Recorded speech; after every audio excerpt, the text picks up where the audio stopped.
This is a great insult to the Indian freedom movement by the Prime Minister Modi. Yesterday he has given such a speech in the Red Fort, the historic Red Fort. Instead of praising the freedom struggle, instead of praising the sacrifices of the movement, but he is praising RSS, he is praising Savarkar, where they are not at all participated in the Indian freedom movement.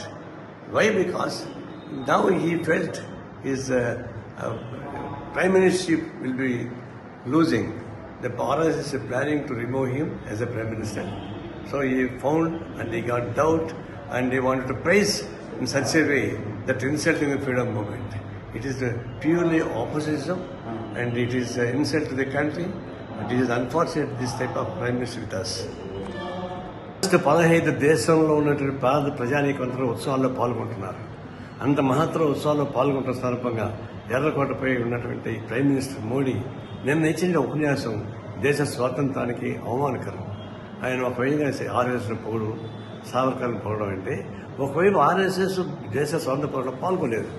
Savarkar లాంటి వాళ్ళు arrest అయ్యి మరి surrender అయిపోయి క్షమాపణ పెట్టుకుని బయటకు వచ్చారు.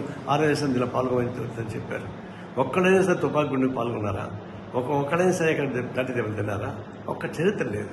అలాంటి ఆర్ఎస్ఎస్ పొగడం అంటే అర్థం మోడీకి అభద్రతా భావం వచ్చింది. ప్రైమ్ మినిస్టర్ పదవిని తీసేయడానికి ఆర్ఎస్ఎస్ తీవ్రంగా ప్రయత్నిస్తూ ఉంది. ఇప్పుడు ఆర్ఎస్ఎస్ని అంత పొగడం ద్వారా ఆయన ప్రైమ్ మినిస్టర్ ఇప్పుడు కాపాడుకుని ప్రయత్నించే ఒక స్వార్థ బుద్ధి పైగొట్టు కాదు.